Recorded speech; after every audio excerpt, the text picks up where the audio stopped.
A bankruptcy case that has grabbed national attention has a pivotal ruling right here in St. Louis. Yes, this involves the DNA ancestry company 23andMe. Our Sydney Stallworth joins us now live in studio. And Sydney, this case all comes down to the data. Brittany, Michelle, that's exactly right. And that data is your DNA. That's why a St. Louis bankruptcy court judge has appointed a new privacy watchdog to oversee the possible sale of 23andMe. Now, this watchdog will keep an eye on how the company is handling the DNA samples that millions of people sent in to them to track their ancestry. Now, here's why all of this matters to you. If you're one of the 15 million 23andMe customers, you've sent in saliva samples so that they can look at your DNA.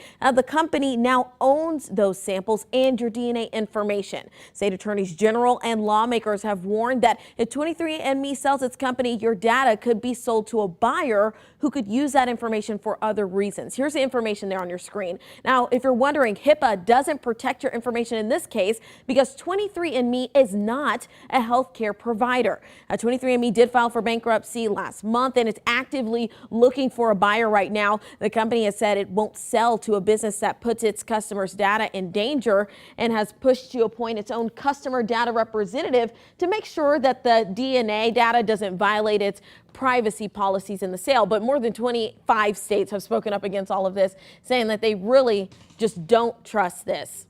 Now, that's why a St. Louis judge has designated a privacy watchdog to track exactly what's happening to your DNA data. So a lot going on with all of this, Renee and Michelle.